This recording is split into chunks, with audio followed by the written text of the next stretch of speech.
तो चलिए बच्चों, देख लिया आप लोगों ने। पहले अपन ने चैप्टर पढ़ लिया मैग्नेटिज्म। मैग्नेटिज्म पढ़ने से आपको सब चीज़ें क्लियर हो गई हैं कि मैग्नेटिक फील्ड क्या होती है। आपको पता है मैग्नेटिक लाइंस ऑफ फोर्स के कारण क्या प्रोड्यूस होती है, मैग्नेटिक फील्ड। और फिर ये भी आपको पता है इंटेंसिटी ऑफ मैग्नेटिक फील्ड क्या होती है। तो intensity of magnetic field at any point is equal to magnetic force experience by unit north pole. ये अपन ने मैग्नेटिज्म में देखा है।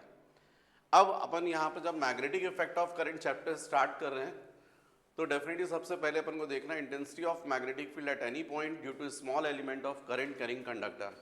इसी को अपन बोलते हैं बायो-सैवर्ट लॉ।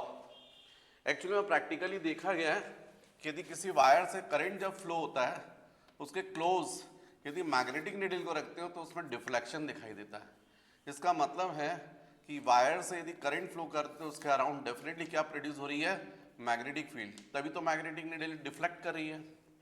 तो बायो-सैवर्ट ने क्या किया, प्रैक्टिकल करके देखा किसी वायर जो है जब उससे करंट फ्लो कर रहा था तो उसके कारण जो मैग्नेटिक फील्ड प्रोड्यूस हो रही है, तो स्मॉल एलिमेंट के कारण इसी वायर पर एक स्मॉल एलिमेंट है, मान लीजिए ए बी, जिसकी लेंथ dl है, मतलब काफ़ी स्मॉल लेंथ है। और ये जो पॉइंट है, इस एलिमेंट को ज्वाइन करने वाली जो लाइन है इस पॉइंट से, इस लाइन और एलिमेंट के बीच का एंगल थीटा है और इस पॉइंट का डिस्टेंस r। तो उसने प्रैक्टिकली देखा कि इस पॉइंट पर जो मैग्नेटिक फील्ड प्रोड्यूस हो रही है, ये magnetic field dB directly proportional होती है करंट के। जितना ज़्यादा करंट यहाँ से फ्लो करेगा निडल में उतना ज़्यादा डिफ्लेक्शन होगा, मतलब उतना ज़्यादा मैग्नेटिक फील्ड जनरेट होगी। यही मैग्नेटिक फील्ड डायरेक्टली प्रोपोर्शनल होती है लेंथ के, इस स्मॉल एलिमेंट की लेंथ की। जितनी ज़्यादा लेंथ उतना ज़्यादा मैग्नेटिक फील्ड प्रोड्यूस होगी। dB is directly proportional to sine theta. What is theta? Angle between the line, angle between the small element and the line which join element to the given point, उनके बीच का angle है ये। और dB it is inversely proportional to r square. तो ये 4 factors जो थे वो इस पॉइंट पर जो मैग्नेटिक फील्ड है उसको अफेक्ट कर रहे थे। इन सारों को कंबाइन करके उसने देखा कि जितना क्लोज होता है पॉइंट उतना मैग्नेटिक फील्ड ज़्यादा होती है, और जितना ज़्यादा डिस्टेंस होता है उतना मैग्नेटिक फील्ड कम हो जाती है। प्रैक्टिकली उसने देखा dB it is inversely proportional to r square. इस बेसिस पर उसने बोला dB is directly proportional to I into dl into sine theta upon r square. Thus dB is equal to k into I into dl into sin theta upon r square। इसी को अपन बोल रहे हैं Biot Savart law. Thus according to bio-Savart law, intensity of magnetic field at any point due to a small element of current carrying conductor, it is directly proportional to the current flowing through the conductor, directly proportional to current through the element, directly proportional to the length of an element, directly proportional to sin theta, and inversely proportional to r square. Right? This is bio-Savart law. यहां पर बच्चों जो मैं constant k बता रहा हूं, इस constant k की वैल्यू प्रैक्टिकल बेसिस पर प्रैक्टिकल करके देखा गया है कि यदि अपन सीजीएस सिस्टम में बात करें तो k की वैल्यू जो होती है वो 1 होती है, लेकिन एसआई सिस्टम में बात करें तो k इज इक्वल टू होता है म्यू 0 अपॉन 4 पाई। ये प्रैक्टिकल बेसिस का मतलब है यदि करंट की वैल्यू आप सीजीएस सिस्टम में लेते हैं, एब एम्पियर में, लेंथ सेंटीमीटर में, थीटा की वैल्यू और आर की वैल्यू सेंटीमीटर में, तो इन तीनों को सब कुछ आरों को जो आप वैल्यूज रखते हैं और सॉल्व करते हैं उससे जितना आता है उतनी ही मैग्नेटिक फील्ड प्रोड्यूस होती है। इसका मतलब सीजीएस सिस्टम में k की वैल्यू 1 हुई। लेकिन एसआई सिस्टम में देखा गया है जब आप करंट की वैल्यू एम्पियर में, लेंथ की वैल्यू मीटर में, ये मीटर में और ये थीटा, जब ये सब सब्स्टिट्यूट करके सॉल्व करते हैं और इसको मल्टीप्लाई करते हैं 10 टू द पावर -7 से, तब एग्जैक्ट मैग्नेटिक फील्ड की वैल्यू आती है। इसका मतलब है एसआई सिस्टम में k की वैल्यू क्या होनी चाहिए, 10 टू द पावर -7। तो ये प्रैक्टिकल बेसिस पर है। वो 10 टू द पावर -7 आपको पता है म्यू 0 अपॉन 4 पाई कितना होता है, 10 टू द पावर -7। तो इस तरीके से ये जो मैग्नेटिक फील्ड की वैल्यू है वो एसआई सिस्टम में अपन बात करें तो ये होती μ0/4 into I into DL into sine theta upon r²। यहाँ पर DL जो है अपन ने बोला है लेंथ ऑफ एन एलिमेंट, और लेंथ भी कौन सी, तो अपन ने बोला small element of, small element का मतलब है लेंथ भी स्मॉल हुई, और इसलिए इसके कारण जो मैग्नेटिक फील्ड प्रोड्यूस हो रही है वो भी काफ़ी कम है, इसलिए अपन dB से रिप्रेजेंट कर रहे हैं, राइट। तो ये है बायो-सैवर्ट लॉ, या इसी से अपन बोल सकते हैं dB = μ0/4 की value 10⁻⁻⁷ I into DL into sine theta upon r², right. Note कर लीजिएगा इसको। अब यदि हम लोग बात करते हैं, यदि किसी पॉइंट पे जो मैग्नेटिक फील्ड है वो दो तरीके की हो सकती है, एक या तो above the plane of the paper या फिर एक होती है below the plane of the paper. Above या below of the plane of paper का मतलब जैसे आपके कॉपी का पेज है ना, और यदि मान लीजिए इसमें मैग्नेटिक लाइंस ऑफ फोर्स इस तरीके से है, ऐसी है, तो इसको अपन बोलते हैं below the plane of the paper, मतलब मैग्नेटिक लाइंस ऑफ फोर्स ऐसी जा रही है डाउनवर्ड। लेकिन यदि मान लीजिए मैग्नेटिक लाइंस ऑफ फोर्स इस तरीके से हैं,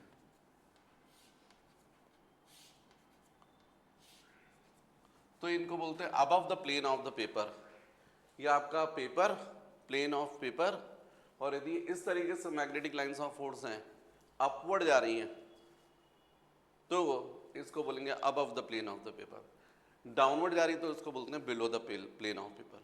मतलब जो यहाँ पर मैग्नेटिक फील्ड जनरेट होती है ये दो तरीके से हो सकती है, या तो above the plane of the paper या फिर below the plane of the paper.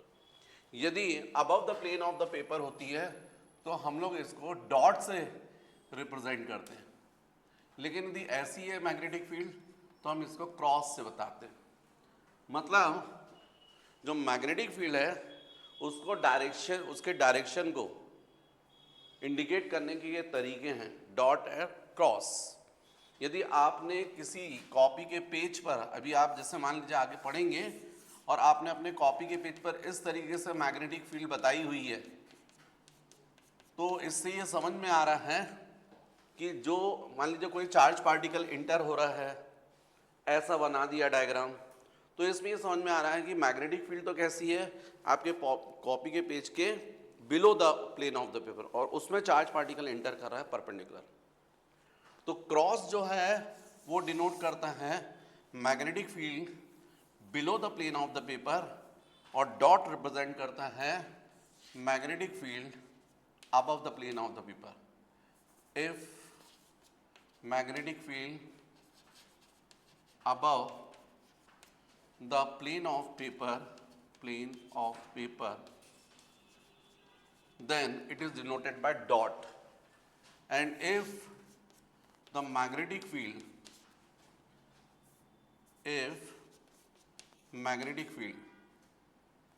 below the plane of paper, then it is denoted by cross. तो मैग्नेटिक फील्ड को आपकी कॉपी के पेज पर रिप्रेजेंट करने का तरीका होता है dot and cross.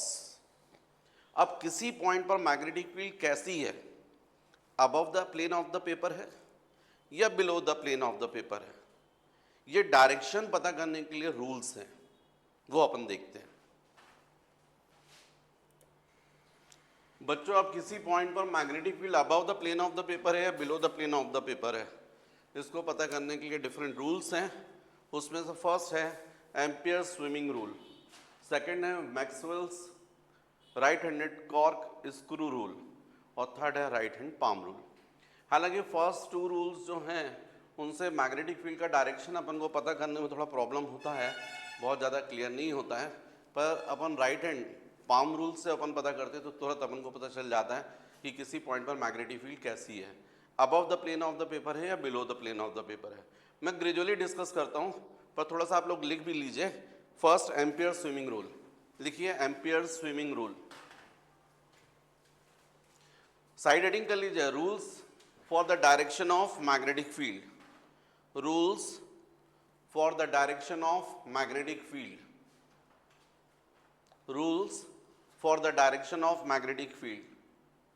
First, Ampere's swimming rule.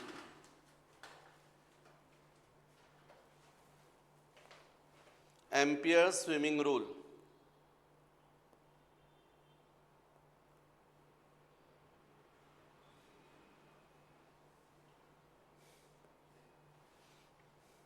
According to this rule,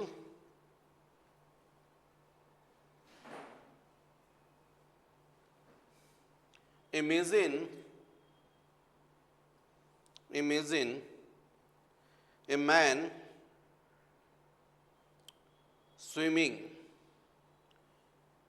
Imagine a man swimming along the wire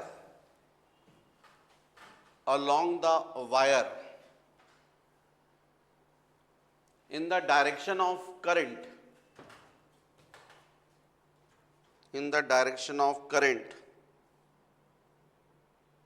with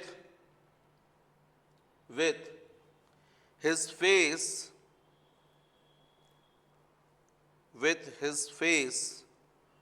always turned, T-U-R-N-E-D, turned towards the magnetic field, towards the magnetic needle,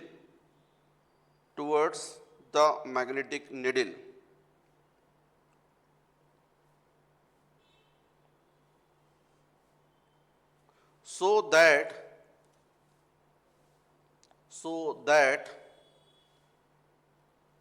the current enters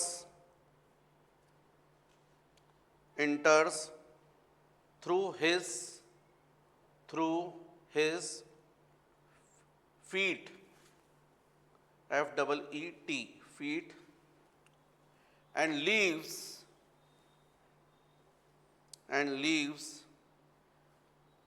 at his head,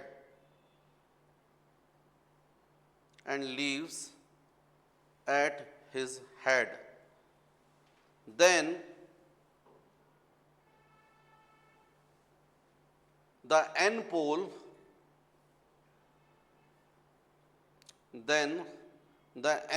North pole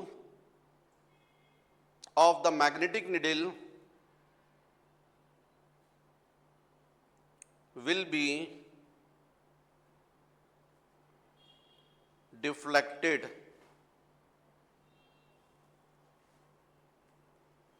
his left hand,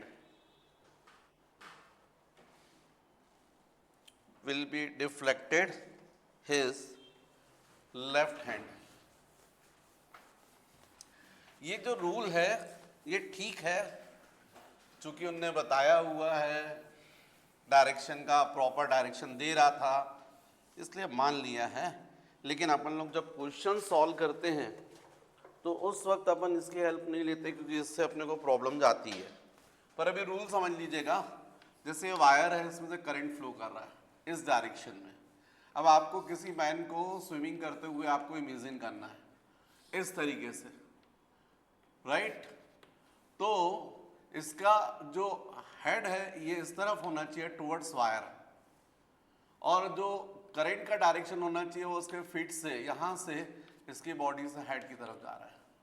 और नीचे यहाँ पर मान लीजिए किसी point पर आपको magnetic field बताना, तो यहाँ पर आप मैग्नेटिक निडल को आप इमेजिन कीजिए। तो ये जो मैग्नेटिक निडल है इसका नॉर्थ पोल जिस तरफ डिफ्लेक्ट होता है उस तरफ होती है मैग्नेटिक फील्ड। मतलब मैग्नेटिक निडल का डिफ्लेक्शन ऐसा होगा उसके लेफ्ट हैंड के डायरेक्शन में। ऐसी थी निडल, अब वो इस डायरेक्शन में लेफ्ट हैंड जिस साइड उठ रहा है, तो ये होगा डायरेक्शन इस पर्टिकुलर पॉइंट पर मैग्नेटिक फील्ड का। ऐसा ये एम्पियर स्विमिंग रूल कह रहा है, राइट? तो अभी फिलहाल आपको समझने के लिए इतना इनफ है, और मुझे लगता है आपको ये डायग्राम भी बना लीजिएगा। ये एन पोल है जिसका डिफ्लेक्शन इस साइड। मैं पहले ही बोल रहा हूँ इस रूल से बहुत ज़्यादा आपको क्लियर नहीं होने वाला, सबसे ज़्यादा क्लियर होने वाला आपको right hand palm rule, last वाले रूल से। पर नॉलेज के लिए है, चूंकि सिलेबस में है इसलिए आपको पढ़ना चाहिए। चलिए ठीक है, जल्दी से डायग्राम बना लीजिए। नेक्स्ट रूल है एक्चुअली में राइट हैंड थंब रूल। लिख लीजिए, if we hold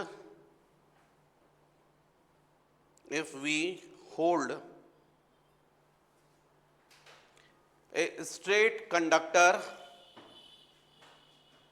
if we hold a straight conductor in the grip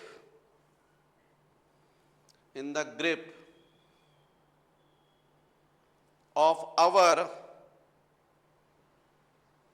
right hand,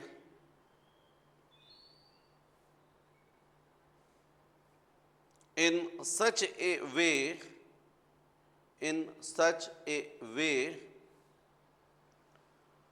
that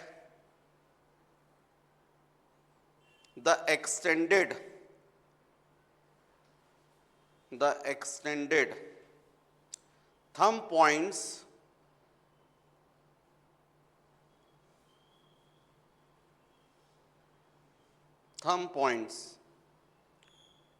the direction of the current,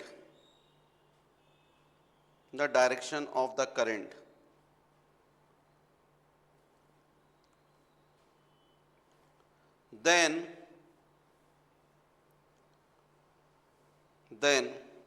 the tips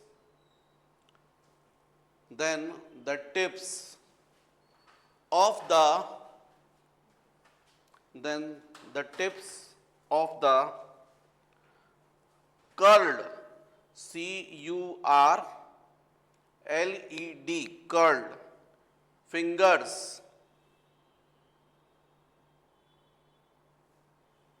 encircling, E-N-C-I-R-C-L-I-N-G, encircling the conductor will give the direction of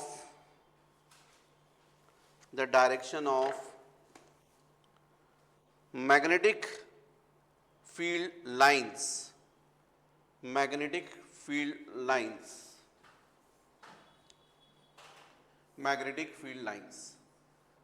मतलब ये बोल रहा है कि जैसे wire है, देखिए आप यहां पर ये वायर है, अब इस वायर में से करंट ऐसा जा रहा है अपवर्ड, देख रहे हो आप लोग? यदि नहीं देखोगे तो नहीं समझ में आएगा। ये वायर है, उसमें करंट ऐसा जा रहा है। अब आपसे पूछ रहे कि यहाँ मैग्नेट इसके along magnetic lines of force generate होंगी, या तो ऐसे होंगी या ऐसे होंगी। कैसी होंगी? क्योंकि वायर में से जब करंट फ्लो करता है तो उसके अराउंड मैग्नेटिक फील्ड जनरेट होती है, magnetic lines of force generate होती है। वो ऐसी होंगी क्लॉकवाइज या ऐसी होगी एंटी क्लॉकवाइज। यदि ये आप समझना चाहते हो तो आपको वायर को ऐसा पकड़ना पड़ेगा, कंडक्टर को राइट हैंड से, फिंगर से, इस तरीके से थंब को रखना पड़ेगा करंट के डायरेक्शन में। देख रहे हो आप? ओ भैया देख रहे हो आप? थंब जो रहेगा वो करंट के डायरेक्शन में। यदि कंडक्टर में से ऐसा करंट फ्लो कर रहा है तो आपको थंब को रखना पड़ेगा करंट के डायरेक्शन में।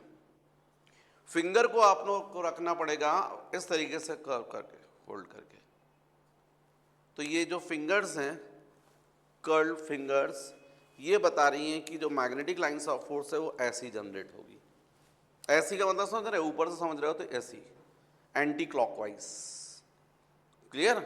अच्छा, इसका उल्टा मान लीजिए करंट जो है वो कैसा जा रहा है, डाउनवर्ड इसमें, तो फिर थंब को आपको ऐसा पकड़ना पड़ेगा, फिंगर्स ऐसे पकड़ोगे, आपका ये थंब जो रहेगा वो ऐसा रहेगा, फिंगर्स ऐसे रहेंगे।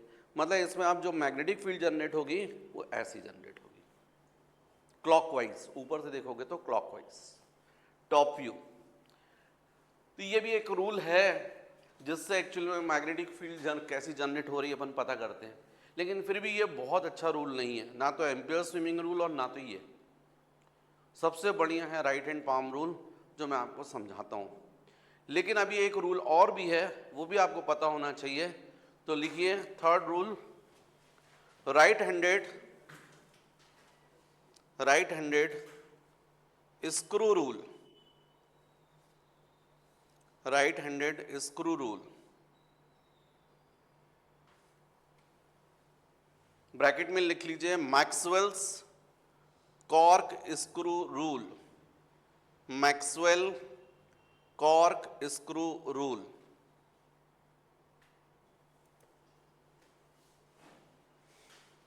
अकॉर्डिंग टू दिस रूल, लिख लीजिए, according to this rule, if we imagine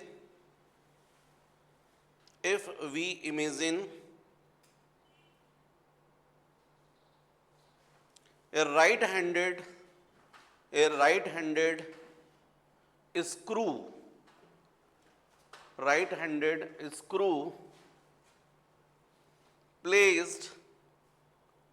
placed along the current carrying conductor, comma, rotated such that the screw moves in the direction of flow of current.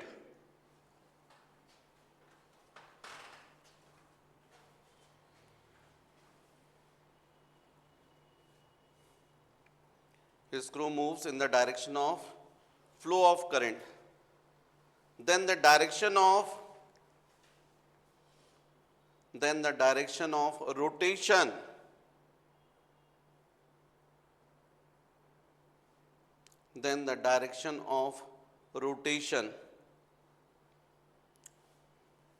of the thumb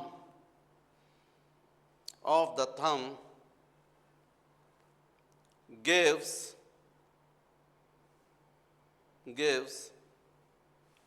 the direction of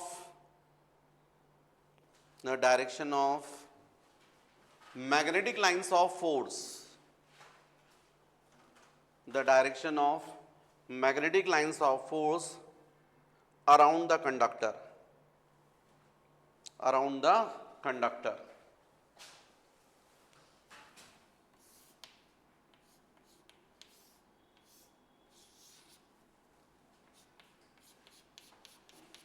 मतलब ये इस तरीके से, मान लीजिए कोई wire है, conductor है, इसमें से करंट ऐसा फ्लो कर रहा है, आपको स्क्रू को ऐसा रखना है और इसको रोटेट करना है। इस तरीके से रोटेट करना है कि जो इसकी थ्रेड्स है वो मूव करनी चाहिए करंट के डायरेक्शन में। तो जो थंब जिससे आप रोटेट कर रहे हो पकड़कर, वो एक्चुअली में शो करता है इस वायर के around magnetic field, magnetic lines of force. ये है एक्चुअली में मैक्सवेल्स कॉर्क स्क्रू रूल, जिससे अपन मैग्नेटिक लाइंस ऑफ फोर्स पता करते हैं। लेकिन इन सब में सबसे बेस्ट है अब जो है राइट हैंड पाम रूल। तो नेक्स्ट लिख लीजिए राइट हैंड पाम रूल। देखिए बच्चों, ये टफेस्ट चैप्टर है। यदि इसमें आप पूरे अटेंशन होकर नहीं पढ़ेंगे, आपकी खटिया खड़ी बिस्तर गोल हो जाएंगे। बहुत इंपॉर्टेंट चैप्टर है, चाहे आप 12th के एग्जामिनेशंस पॉइंट ऑफ व्यू से ले लीजिए, चाहे कॉम्पिटिटिव एग्जाम, काफ़ी नंबर कवर करता है ये। तो देखो ये राइट हैंड पाम रूल क्या है, एकदम सिंपल रूल है और इसी की हेल्प अपन लेने वाले हैं आगे तक, चाहे अपन को थ्योरी पढ़ना हो, चाहे अपन को न्यूमेरिकल्स करना हो। एकदम सिंपल रूल है। यदि ये मान लीजिए वायर है और इसमें से करंट फ्लो कर रहा है, यहाँ पर कोई पॉइंट है और यहाँ पर कोई पॉइंट है, इस पॉइंट पर मैग्नेटिक फील्ड कैसी होगी, इस पॉइंट पर मैग्नेटिक फील्ड कैसी होगी, बहुत इजीली आप बता सकते हैं। इसके लिए आपको एकदम सिंपल है, कि आपको अपने राइट हैंड पाम को ओपन रखना है। इस तरीके से ओपन रखना है कि इसका थंब और फिंगर्स म्यूचुअली परपेंडिकुलर हो। थंब का डायरेक्शन होना चाहिए करंट के डायरेक्शन में। यहां देखो, थंब का डायरेक्शन होना चाहिए करंट के डायरेक्शन में। फिंगर्स का डायरेक्शन होना चाहिए उस पॉइंट की तरफ जिस पर आपको मैग्नेटिक फील्ड पता करना है। तो गिवन पॉइंट पर जो मैग्नेटिक फील्ड होती है वो ओपन पाम के परपेंडिकुलर होती है, इस ओपन पाम के परपेंडिकुलर। तो ये यदि अपन यहां वाले पॉइंट पर बात करें, मान लीजिए ये P है और ये Q है, यहां मैग्नेटिक फील्ड कैसी होगी, यहां मैग्नेटिक फील्ड कैसी होगी, आप बता सकते हो। यहां बताने के लिए आपको थंब को तो करंट के डायरेक्शन में रखना, तो आपका फिक्स हो गया। फिंगर इस P की तरफ रख दी। देखो पाम किस तरफ ओपन हो रहा है, बिहाइंड द बोर्ड। मेरे हिसाब से बिहाइंड द बोर्ड, आप अपनी कॉपी में बनाएंगे तो हॉरिजॉन्टल प्लेन हो जाएगा। तो मेरे हिसाब से मैं बोल रहा हूं बिहाइंड द बोर्ड, आपकी कॉपी के हिसाब से हो जाएगा below the plane of the paper. यहां पर मैग्नेटिक फील्ड देखो ऐसी है, तो मुझे यहां पर बनाना पड़ेगा मैग्नेटिक फील्ड कैसी है, यहां पर क्रॉस। जबकि इस पॉइंट पर मैग्नेटिक फील्ड कैसी है, तो आपको अभी भी थंब ऐसा रखना पड़ेगा, फिंगर्स इस पॉइंट की तरफ। आपको क्लियर दिख रहा है कि पाम कैसा ओपन हो रहा है, ऐसा। मतलब इस पर्टिकुलर पॉइंट पर जो मैग्नेटिक फील्ड है वो dot above the plane of the paper, आपकी कॉपी के हिसाब से। ये रूल से आप बहुत इजीली, आप जितने न्यूमेरिकल्स वगैरह हैं सब जगह अपन बहुत इजीली मैग्नेटिक फील्ड पता कर लेते हैं। क्योंकि आप अभी पढ़ोगे तब आपको समझ में आएगा, क्योंकि अपन को लॉरेंज फोर्स निकालना है, बहुत सारे ऐसे। तो अब उसके लिए आपको पहले मैग्नेटिक फील्ड पता करना पड़ेगी कि उस पर्टिकुलर पॉइंट में मैग्नेटिक फील्ड कैसी है, तब जाकर फोर्स निकलता है। तो पहले तो यही लग जाता है रूल। ये रूल क्या है, राइट हैंड पाम रूल क्या है? According to right hand palm rule, if in right hand palm is open such that its thumb and fingers are placed mutually perpendicular, such as thumb indicate the direction of current through the conductor, fingers indicate the position of a point where we have to find the direction of magnetic field, then the direction of magnetic field at the given point is perpendicular to open palm. Right, लिख लीजिए। According to, तो लिख लीजिए बच्चों, ये next right hand palm rule लिखो। According to this rule, if right hand palm, according to this rule, if right hand palm is open such as its thumb and fingers are placed mutually perpendicular,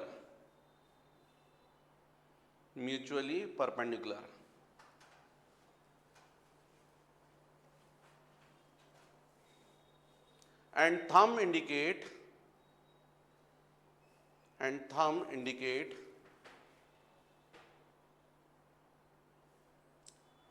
direction of current, the direction of current through the conductor,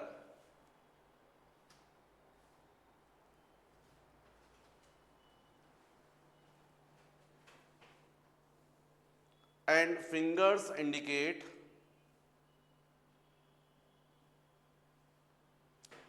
the position of a point,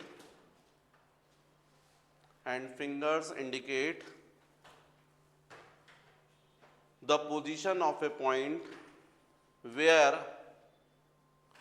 we have to find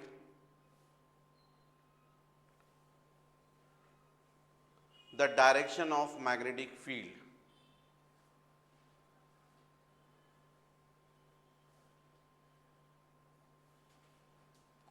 then the direction of magnetic field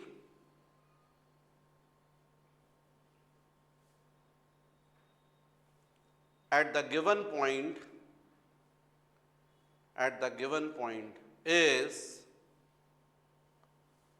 perpendicular to the open palm.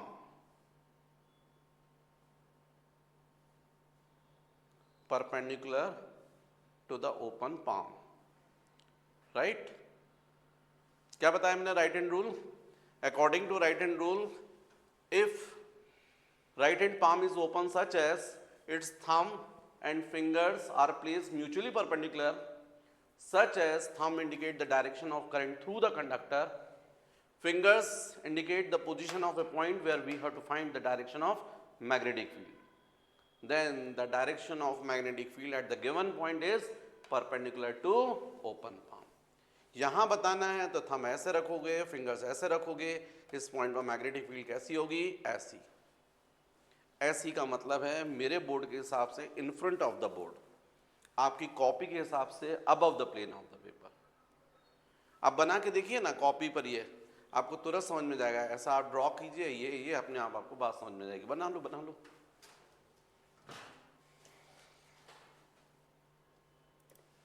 अब देखिए Biot-Savart law की application uses, इसकी help से अपन कोई circular coil है उसके centre पर magnetic field है वो निकाल सकते हैं with the help of Biot Savart law.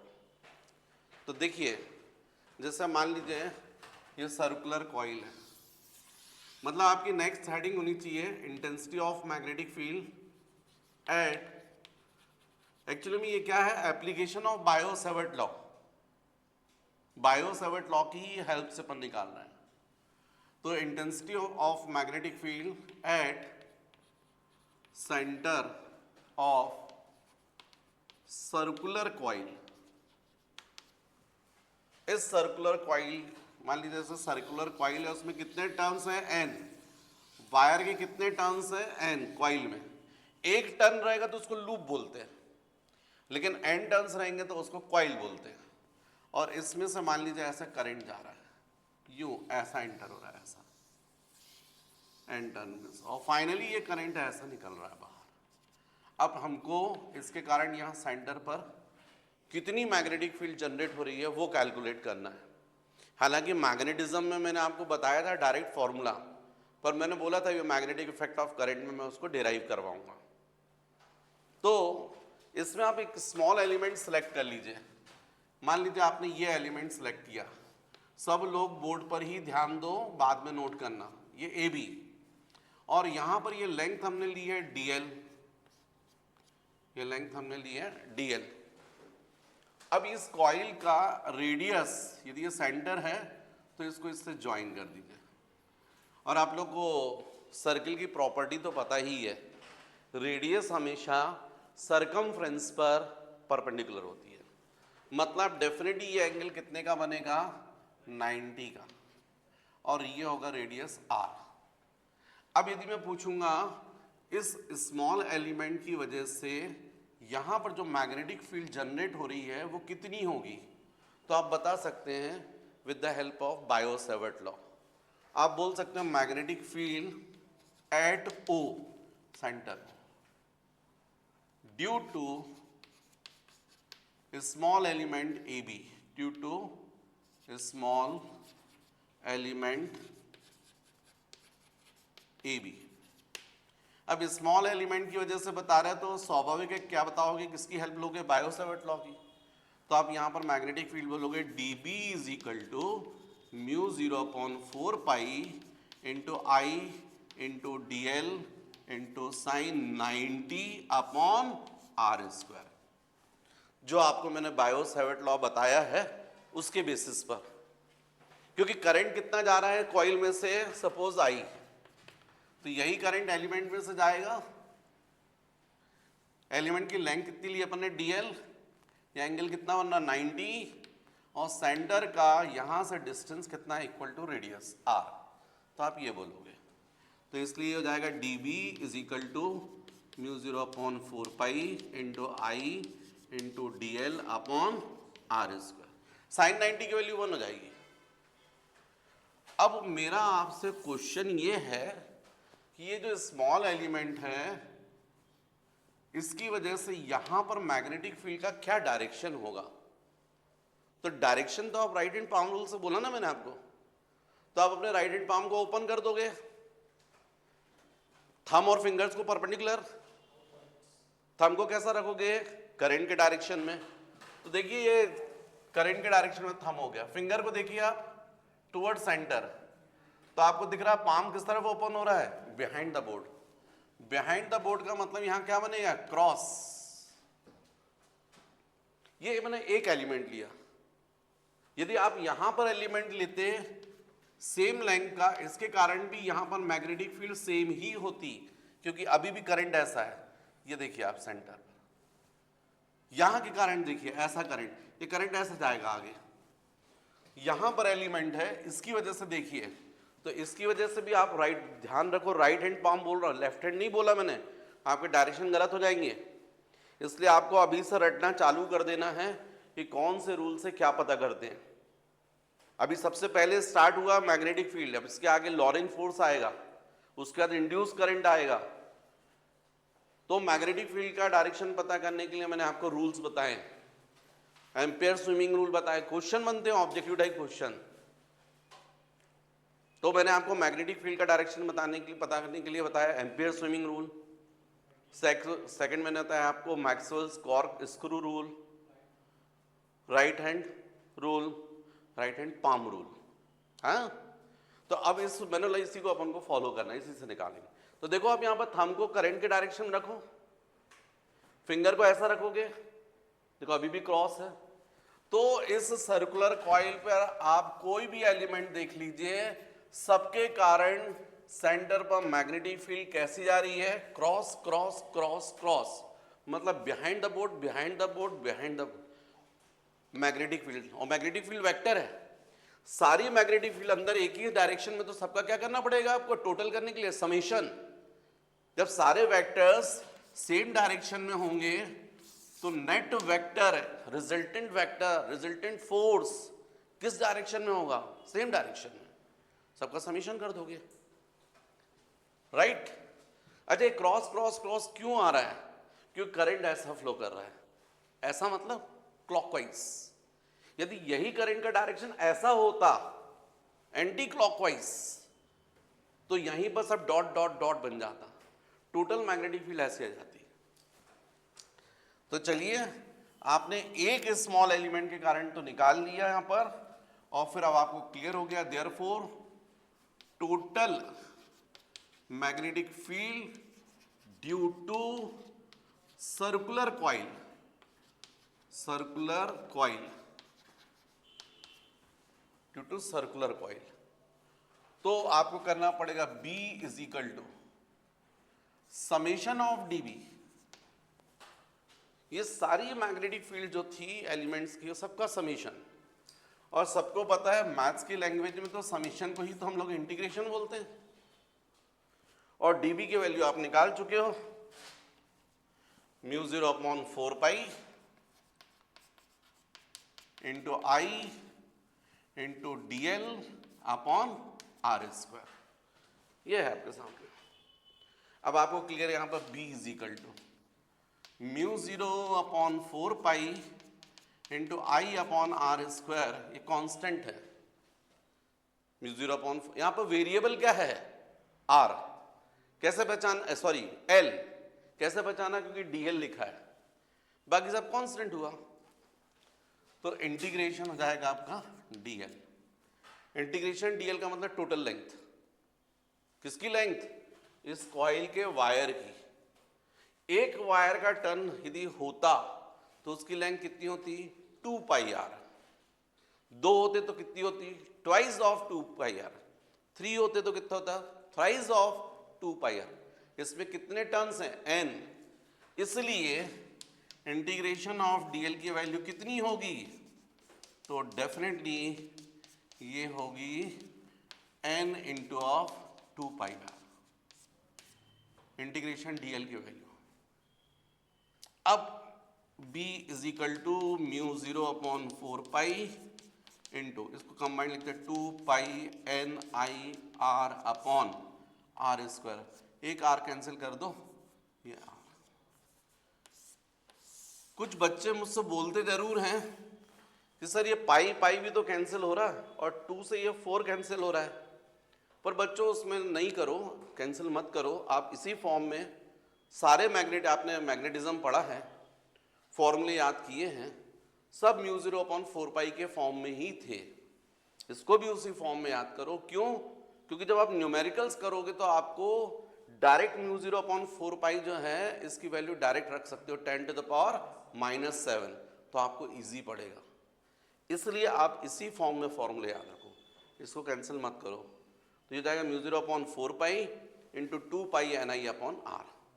अच्छा, एक और चीज़ है, प्रैक्टिकली देखा गया है, जब आप सर्कुलर कॉइल से करंट फ्लो करवाते हो, है ना, ये ऐसा ऐसा ऐसा ऐसा, तो मैंने तब भी समझाया था, सेंटर पर मैग्नेटिक फील्ड जनरेट हो रही है, मैंने प्रूफ दे दिया है। मैग्नेटिक फील्ड जनरेट हो रही है मतलब मैग्नेट बन रहा है। तो एक तरफ ऐसा इसके कॉइल के प्लेन के परपेंडिकुलर बनता है, ये ऐसा एक एंड पर बनता है नॉर्थ और एक एंड पर बनता है साउथ। यदि आप एक साइड से देखते हैं, जिस साइड से करंट का डायरेक्शन कैसा होगा, एंटी क्लॉकवाइज, उस साइड एक्चुअली में बनता है नॉर्थ पोल, और दूसरे साइड से यदि आप देखोगे तो करंट का डायरेक्शन कैसा रहेगा, क्लॉकवाइज, ये बनेगा साउथ पोल। तो इस तरीके से मैग्नेटिक फील्ड जो है वो जनरेट होती है। देखिए बच्चों, जैसे सर्कुलर कॉइल मैंने पहले भी समझाया थी, इसमें से करंट जा रहा है, यदि करंट ऐसा फ्लो कर रहा है ना, ऐसा, तो आपको दिख रहा है ये क्या डायरेक्शन है, क्या है, क्लॉकवाइज। अब दूसरे तरफ से देखो, करंट वैसे ही फ्लो कर रहा है, एंटी क्लॉकवाइज दिख रहा है।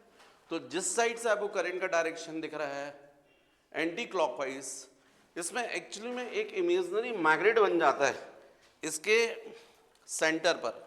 ये जो कॉइल है इसके सेंटर पर यहाँ पर मैग्नेट ऐसा, और इस मैग्नेट का एक एंड नॉर्थ और एक साउथ। किस साइड नॉर्थ बनेगा, किस साइड साउथ बनेगा, तो जिस साइड से आप देखेंगे और करंट का डायरेक्शन आपको एंटी क्लॉकवाइज दिखेगा, वो एंड नॉर्थ और दूसरी साइड साउथ। मतलब इस कॉइल में मैग्नेटिक फील्ड ऐसी जनरेट होगी थी, NS बना, तो इधर N है, इधर S है, तो फिर मैग्नेटिक लाइन्स ऑफ फोर्स ऐसी जाएगी। समझ गए? राइट।